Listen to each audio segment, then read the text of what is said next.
Ielts listening test. You will hear a number of different recordings, and you will have to answer questions on what you hear. There will be time for you to read the instructions and questions, and you will have a chance to check your work. All the recordings will be played once only. The test is in 4 parts. At the end of the test, you will be given 10 minutes to transfer your answers to the answer sheet. Now turn to Part 1. Part 1. You will hear a man phoning to find out about some children's engineering workshops. First, you have some time to look at questions 1 to 3.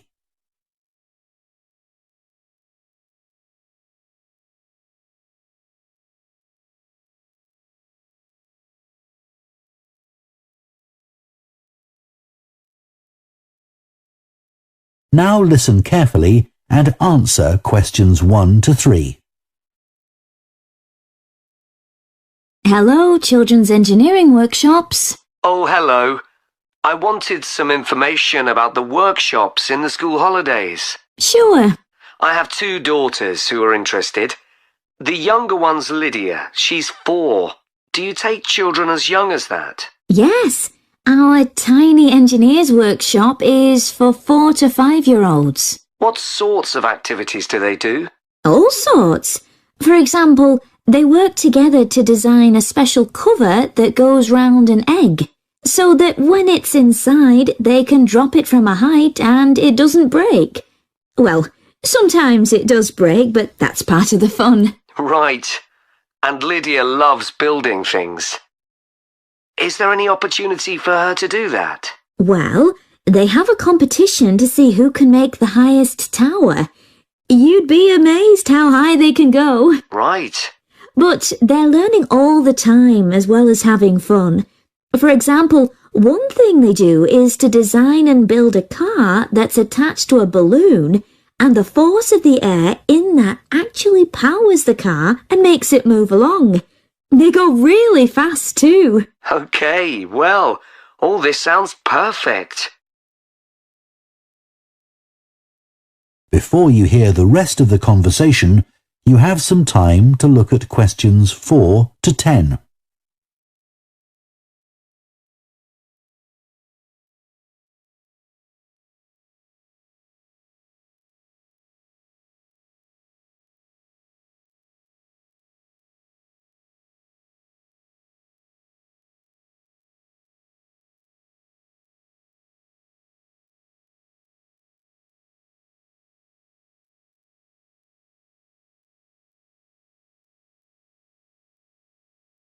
Now listen and answer questions 4 to 10.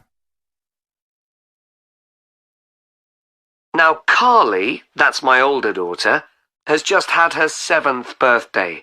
So presumably she'd be in a different group. Yes, she'd be in the junior engineers. That's for children from 6 to 8. And do they do the same sorts of activities? Some are the same, but a bit more advanced. So they work out how to build model vehicles, things like cars and trucks, but also how to construct animals using the same sorts of material and technique. And then they learn how they can program them and make them move. So they learn a bit of coding? They do. They pick it up really quickly. We're there to help if they need it, but they learn from one another too. Right. And do they have competitions too? Yes. With the junior engineers, it's to use recycled materials like card and wood to build a bridge. And the longest one gets a prize. That sounds fun. I wouldn't mind doing that myself. Then they have something a bit different, which is to think up an idea for a 5-minute movie and then film it using special animation software. You'd be amazed what they come up with. And of course, that's something they can put on their phone and take home to show all their friends. Exactly. And then they also build a robot in the shape of a human, and they decorate it and program it so that it can move its arms and legs. Perfect. So, is it the same price as the tiny engineers? It's just a bit more, £50 for the 5 weeks. And are the classes on a Monday too? They used to be, but we found it didn't give our staff enough time to clear up after the first workshop, so we moved them to Wednesdays. The classes are held in the morning from 10 to 11. Okay, that's better for me actually. And what about the location? Where exactly are the workshops held? They're in Building 10A. There's a big sign on the door, you can't miss it, and that's in Fradston Industrial Estate. Sorry? Fradston.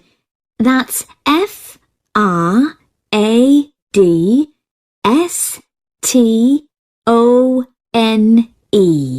And that's in Grassford, isn't it? Yes, up past the station. And will I have any parking problems there? No, there's always plenty available. So, would you like to enrol Lydia and Carly now? Okay. So, can I have your full name and... That is the end of part 1. You now have half a minute to check your answers to part 1.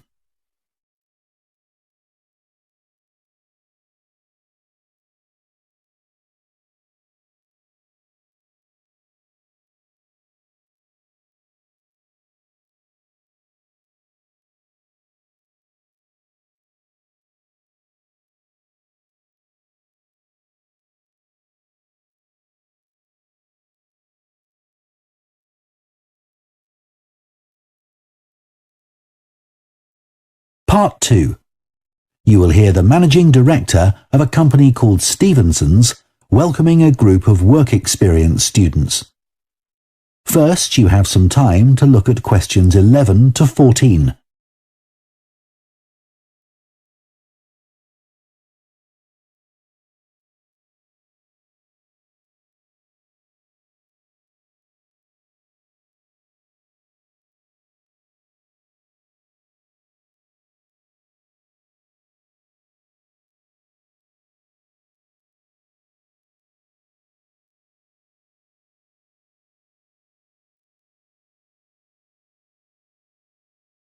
Now listen carefully and answer questions 11 to 14.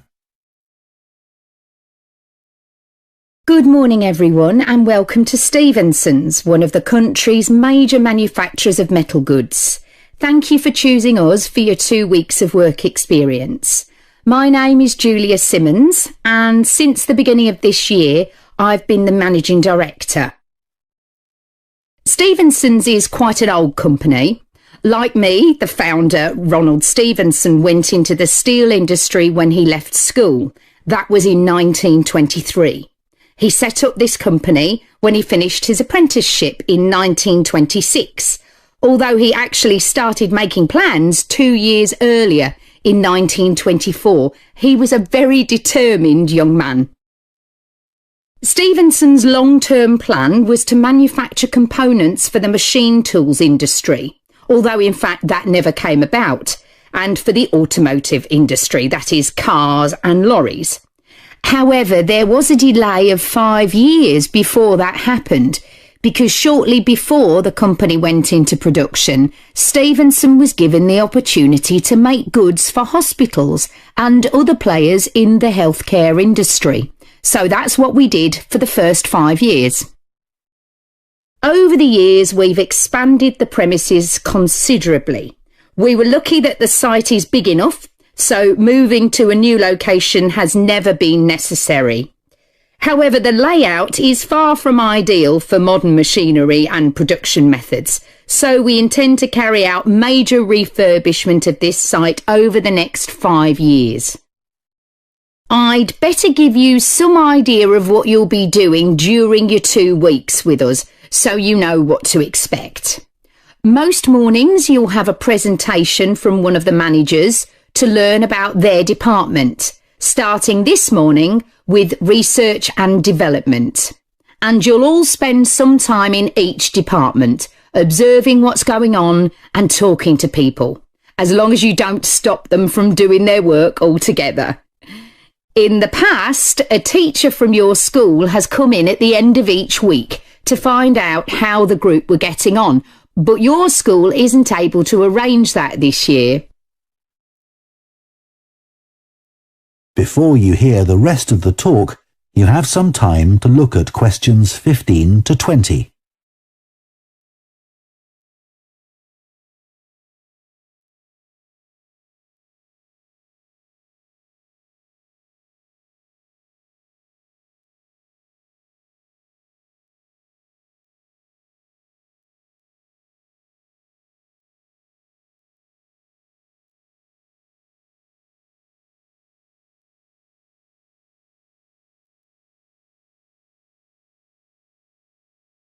Now listen and answer questions 15 to 20. OK, now I'll briefly help you to orientate yourselves around the site. As you can see, we're in the reception area, which we try to make attractive and welcoming to visitors. There's a corridor running left from here, and if you go along that, the door facing you at the end is the entrance to the coffee room. This looks out onto the main road on one side and some trees on the other, and that'll be where you meet each morning. The factory is the very big room on the far side of the site. Next to it is the warehouse, which can be accessed by lorries going up the road to the turning area at the end. You can get to the warehouse by crossing to the far side of the courtyard, and then the door is on your right. Somewhere you'll be keen to find is the staff canteen. This is right next to reception. I can confidently say that the food's very good, but the view isn't. The windows on one side look onto a corridor and courtyard, which aren't very attractive at all, and on the other onto the access road, which isn't much better. You'll be using the meeting room quite often, and you'll find it by walking along the corridor to the left of the courtyard and continuing along it to the end. The meeting room is the last one on the right, and I'm afraid there's no natural daylight in the room. Then you'll need to know where some of the offices are. The Human Resources Department is at the front of this building, so you head to the left along the corridor from reception, and it's the second room you come to. It looks out onto the main road. And finally, the boardroom, where you'll be meeting sometimes. That has quite a pleasant view, as it looks out onto the trees. Go along the corridor past the courtyard, right to the end. The boardroom is on the left, next to the factory. OK, now, are there any questions before we move? That is the end of part 2. You now have half a minute to check your answers to part 2.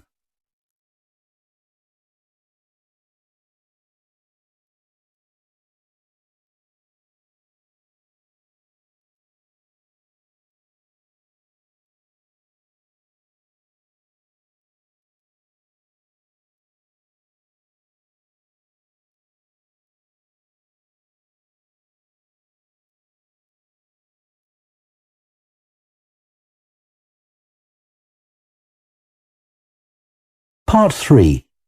You will hear 2 students called Jess and Tom discussing their art projects. First, you have some time to look at questions 21 to 24.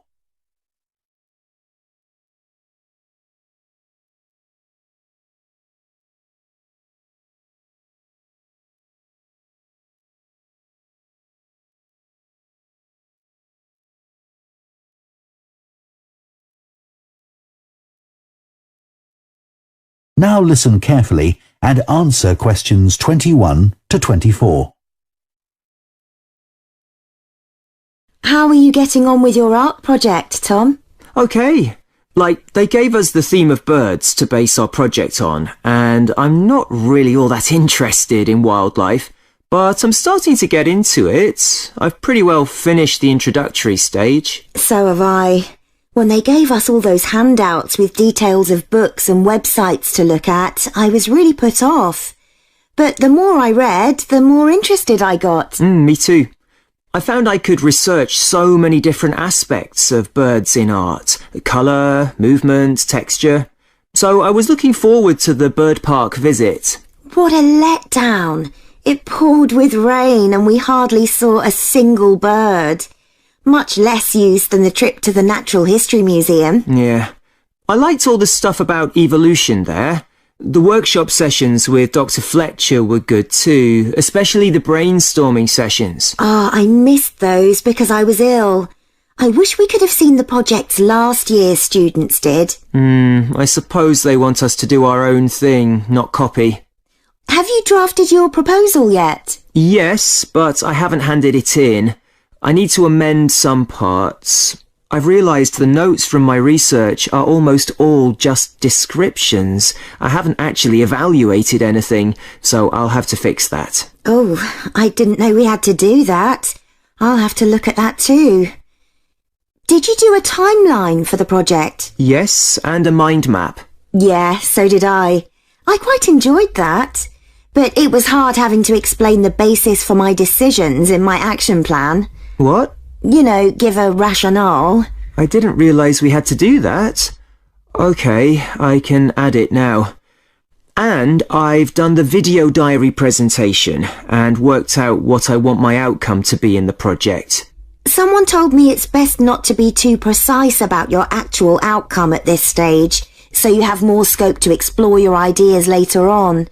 So I'm going to go back to my proposal to make it a bit more vague. Really? OK, I'll change that too then. Before you hear the rest of the discussion, you have some time to look at questions 25 to 30.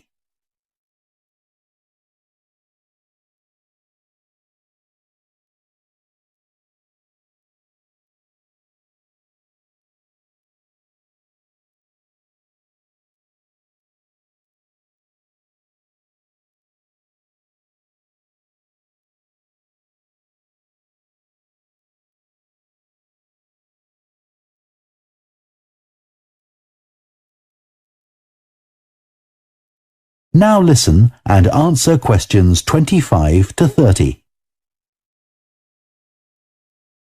One part of the project I'm unsure about is where we choose some paintings of birds and say what they mean to us. Like, I chose a painting of a falcon by Landseer. I like it because the bird's standing there with his head turned to one side, but he seems to be staring straight at you. But I can't just say it's a bit scary, can I? You could talk about the possible danger suggested by the bird's look. Oh, OK. There's a picture of a fish hawk by Audubon I like. It's swooping over the water with a fish in its talons and with great black wings which take up most of the picture. So you could discuss it in relation to predators and food chains? Well, actually, I think I'll concentrate on the impression of rapid motion it gives. Right. Do you know that picture of a kingfisher by Van Gogh? It's perching on a reed growing near a stream. Yes, it's got these beautiful blue and red and black shades. I've actually chosen it because I saw a real kingfisher once when I was little. I was out walking with my grandfather and I've never forgotten it. Oh, so we can use a personal link? Sure. OK.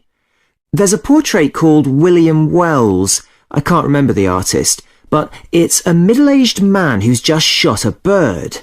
And his expression and the way he's holding the bird in his hand suggests he's not sure about what he's done.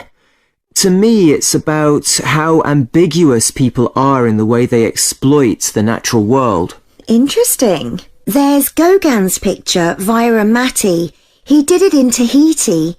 It's a woman with a white bird behind her that is eating a lizard. And what I'm interested in is what idea this bird refers to. Apparently, it's a reference to the never-ending cycle of existence. Wow. I chose a portrait of a little boy, Giovanni de' Medici.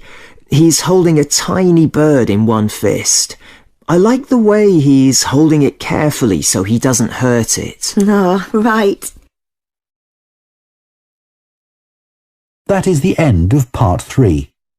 You now have half a minute to check your answers to Part 3.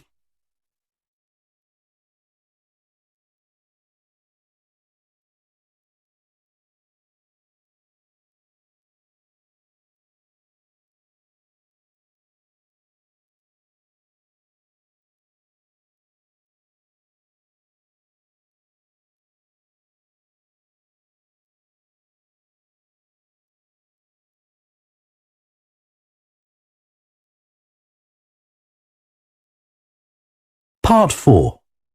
You will hear a professor of philosophy giving a talk on the ancient philosophy of Stoicism. First, you have some time to look at questions 31 to 40.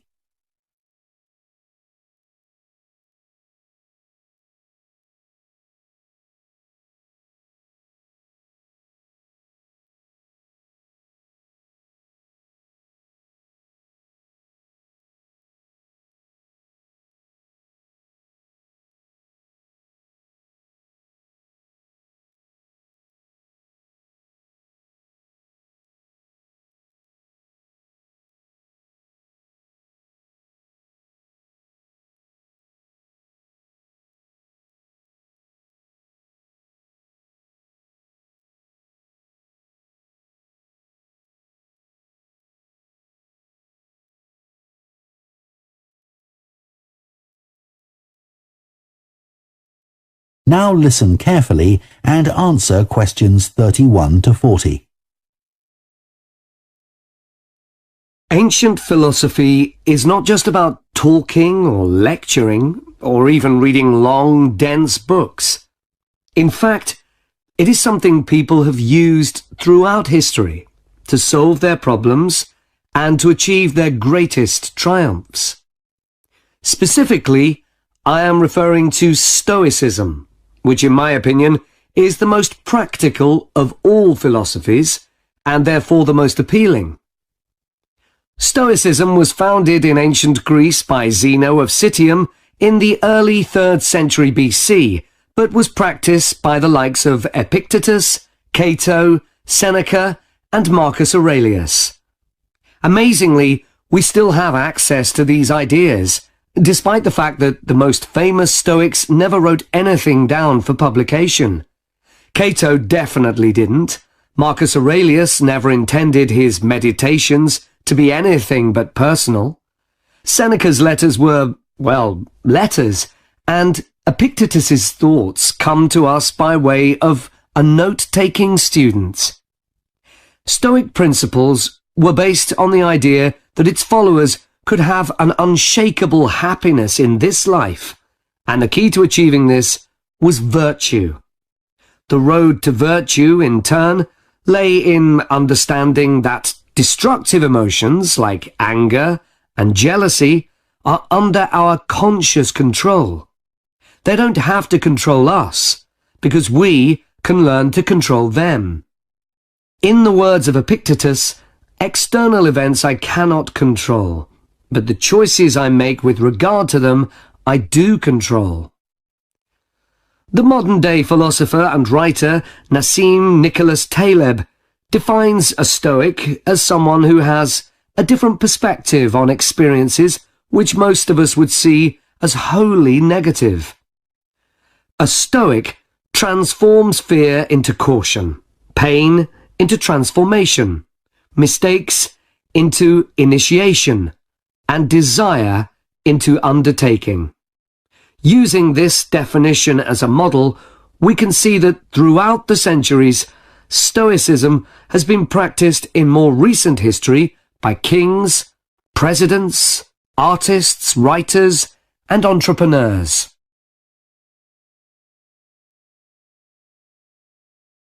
The founding fathers of the United States were inspired by the philosophy. George Washington was introduced to Stoicism by his neighbours at age 17, and later put on a play based on the life of Cato to inspire his men. Thomas Jefferson kept a copy of Seneca beside his bed. Writers and artists have also been inspired by the Stoics. Eugene Delacroix, the renowned French Romantic artist, known best for his painting Liberty Leading the People, was an ardent Stoic, referring to it as his consoling religion. The economist Adam Smith's theories on capitalism were significantly influenced by the Stoicism that he studied as a schoolboy under a teacher who had translated Marcus Aurelius's works. Today's political leaders are no different, with many finding their inspiration from the ancient texts. Former US President Bill Clinton rereads Marcus Aurelius every single year, and many have compared former President Obama's calm leadership style to that of Cato. Wen Jiabao, the former Prime Minister of China, claims that Meditations is one of 2 books he travels with, and that he has read it more than 100 times over the course of his life. Stoicism had a profound influence on Albert Ellis, who invented cognitive behavior therapy, which is used to help people manage their problems by changing the way that they think and behave. It's most commonly used to treat depression. The idea is that we can take control of our lives by challenging the irrational beliefs that create our faulty thinking, symptoms, and behaviors by using logic instead. Stoicism has also become popular in the world of business. Stoic principles can build the resilience and state of mind required to overcome setbacks, because Stoics teach turning obstacles into opportunity, a lesson every business entrepreneur needs to learn.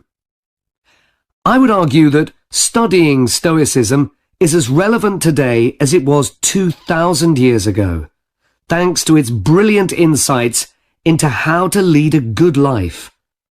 At the very root of the thinking, there is a very simple way of living. Control what you can and accept what you can't.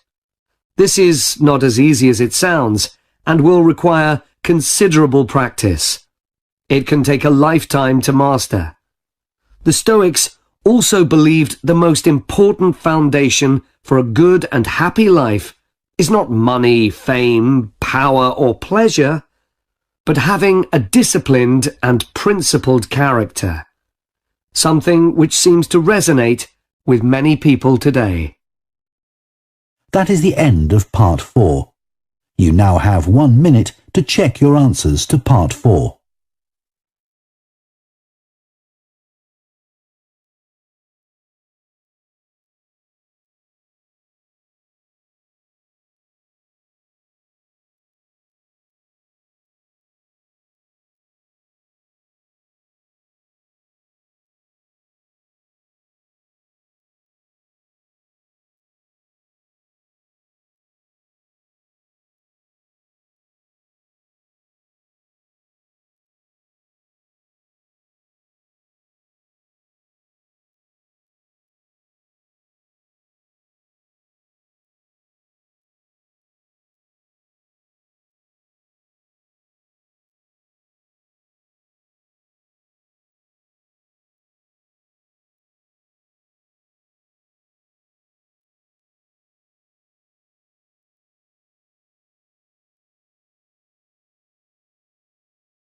That is the end of the listening test.